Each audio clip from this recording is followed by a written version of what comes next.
আপোনাক কিয় বঞ্চিত কৰিলা মা? কিয়? মই ভাল ল'ৰা ছোৱালীবোৰে কি কলেজ যাব নোৱাৰো? তোমালোকে কিয় বাৰু ইমান গেলা সকলো কামকে মোৰ পৰা কিয় আদায় কৰিবা মা?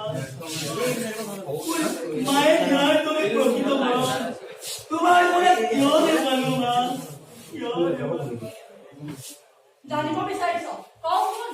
পঢ়া শুনা মদাৰি আৰু পগলাই নকৰে, সেয়েহে তোক পঢ়াৰ পৰা বঞ্চিত কৰে। কাৰণ তই এটা পাগল আৰু তোক নিজৰ ল'ৰা ছোৱালীক মৰম নকৰ কিয় জান? কাৰণ তই মোৰ সন্তান নহয়, মোৰ পেটৰ সন্তান নহয়। সেইকাৰণে তোক ইমান দুৰ্ব্যৱহাৰ কৰ। তোৰ নিচিনা মদাৰি আৰু পগলাই তাক মই কি এনে ঘৰত কাম কৰি খুৱাম? মোৰ নিচিনা মদাৰি এটাক মই বহুত পোহ পালিলো আৰু নহব। মোৰ ঘৰৰ পৰা ওলাই যা।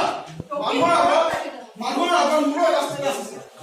প্ৰকৃত মৰম লাগে থাকে। মই তাক মানে পগলাইহে মৰম কৰিব লাগিব।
তই আমাক ক্ষমা কৰি দিয়ক বোপাই।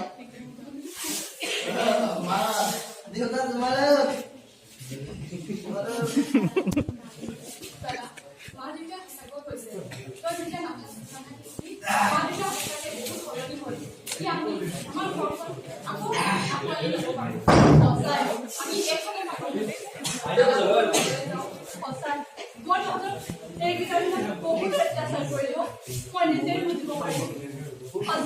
আজিৰ পৰা তই মুক্ত বিভক্ত।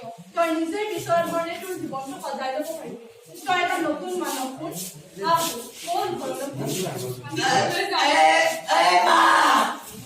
তই যে মোক কৈছিলি মোৰ ভাল দিন আহিব, আহিছে বুজিছ?